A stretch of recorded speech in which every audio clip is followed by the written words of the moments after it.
So apparently it's already a week into April? I have no idea when that happened. So this is my very late March wrap up and April to be read. March was a really exciting month for me book-wise because it was only really at the start of this month that after months and months of wanting to, I finally started my own booktube channel. Everyone's just been so lovely and supportive so far and has made it really easy for me to keep putting myself out there and keep making videos. So I just wanted to say thank you. I've managed to work on a 1 video per week schedule so far and I think it's working pretty well for me. Ideally I'd love to do 4 reviews for all the books I've read this month because I have so much more to say about them, but I just don't think I have time to make more than 1 video a week. I think I'm actually going to start using the Goodreads review function a little more frequently, so I'll put a link to my Goodreads in the description. If you're interested in a full review of any of the books that I read this month, let me know and I'll try to get a full review up ASAP. I read 6 books this month, which is a pretty good month for me. I was expecting to get through maybe 2 books because uni went back at the start of this month and I was expecting to be under the thumb with all the work I have to do, but apparently the key to not letting uni work preventing you from reading is just not to study.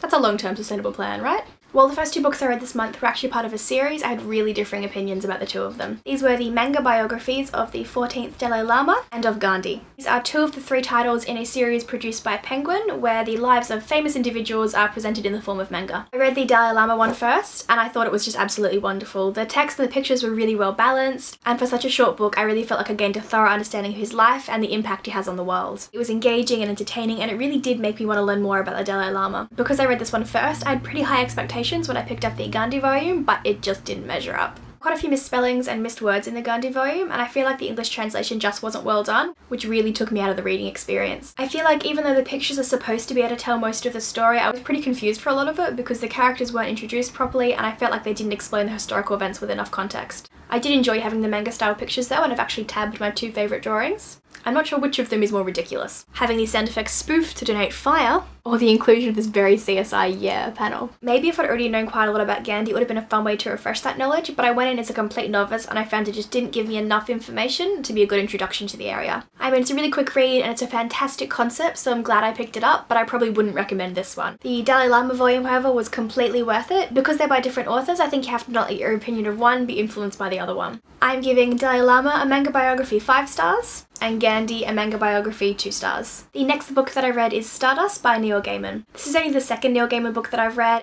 and I can definitely see myself going out and picking up everything he's ever written. If you haven't read this one, Stardust is a story of Tristan, a young man who ventures into the world of fairy to retrieve a fallen star to win the hand of the girl he loves. This simple quest turns into a life-changing adventure when he realises that the fallen star is in the form of a human girl and that he's not the only one who seeks to claim her. I had pretty high hopes for this one because I follow Neil Gaiman's blog and I know he's a really well-respected author, but this just completely exceeded all my expectations. In such a short novel, he's crafted this beautifully complete fantasy world. It almost made me feel like I'd never read any fantasy work before. Usually when I read or watch a new fantasy work, I find myself inadvertently applying the rules from one world that I've read into the new world. Like I have difficulty reading trolls as anything else but those slow and dumb creatures from Harry Potter. But in Stardust, I had no problem accepting that witches could range in power from these pretty feeble and harmless creatures to those as old as time and who had powers to match. As well as the world being wonderful, the writing was beautiful and evocative, and the characters really unique and just a joy to read about. 5 out of 5 stars for sure. If you haven't read this one, I would definitely recommend you pick it up and then follow it along with the rest of Neil Gaiman's work, because that's definitely what I'm gonna do.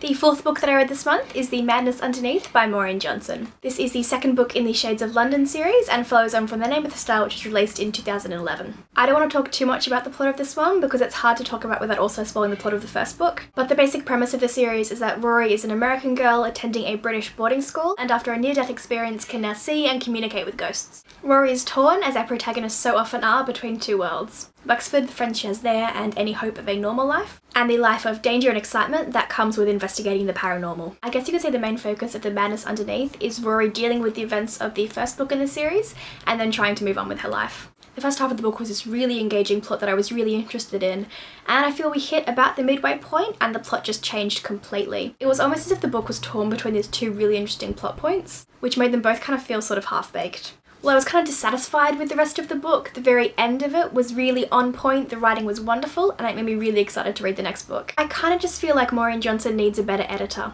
There are all these brilliant ideas in there, but they're not really given a chance to shine because they're crammed in with so many other ideas. But I am giving it 3.5 stars, and I'm looking forward to the rest of the books in the series. The 5th book that I read this month was Clockwork Princess by Cassandra Clare. I'm not going to go into too much detail because I already have a review of this one up, but I liked it way better than any of her previous work. Overall, the Infernal Devices trilogy, which is set in Victorian London, is way better than the Mortal Instruments series. It generally makes me want to slap the characters less often. I think if you're not sure about the Mortal Instruments, definitely give the Infernal Devices a go. The characters are better developed, the plot's way less convoluted, and perhaps importantly, it's wrapped up in 3 books rather than being extended to 6. Clockwork Princess is the best of the series, and I'm really happy the Infernal Devices ended on such a strong note, so I'm giving this one 4 stars. The 6th and final book I read in March was Eleanor and Park by Rowell, and just wow. In parts it was sweet and romantic and made me smile like an idiot on the train, but in parts it felt like it was too much and it hurt and it was awkward.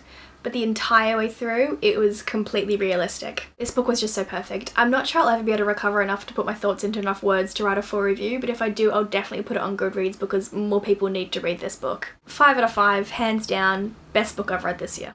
So there we go, I finished 6 books in March and really enjoyed most of them. My hopes aren't so lofty for April, especially considering we're a week in and I've only read 1 graphic novel. I'm hoping this month to just finish the 3 YA titles which I've started and not finished. It's kind of a funny story by Ned Vizzini. It's actually been really interesting so far. It's got a really simple writing style, so I've been reading on the train, but I'm really easily distracted and I just feel like it's taking me too long to finish. I'm hoping I can sit down and knock it out in a sitting. Why We Broke Up by Daniel Handler is another book which has a really beautifully simplistic writing style. I read about 60 pages of this one in one sitting before putting it down again. I think it'll be a perfect book to finish reading on a rainy day this month. The 3rd one is On the Jellicoe Road by Melina Marchetta. Saving Francesca by Melina Marchetta is probably my favourite book of all time, and I've read it somewhere between 20 and 30 times, so I felt like Jellicoe Road at least deserved a second read through. I remember this book being tricky to get into, but wonderful and engrossing once you're into the story. If I have time after finishing those ones, I'm hoping to finally read Ready Player One by Ernest Cline. I'm probably the last person on BookTube to read this book. I tried to resist for so long, but I've just heard too many good things about it to resist for any longer. So those are the 4 books I'm going to read this month. She says hopefully. But seeing as I have to catch up on all the uni work I missed in March, I'll be happy if I get through 2 of them. That is the end of my March wrap up and April to be read. Apologies for the lack of lighting, but daylight savings ended today and I was not prepared for it. Thank you so much for watching and I'll see you next time. Bye.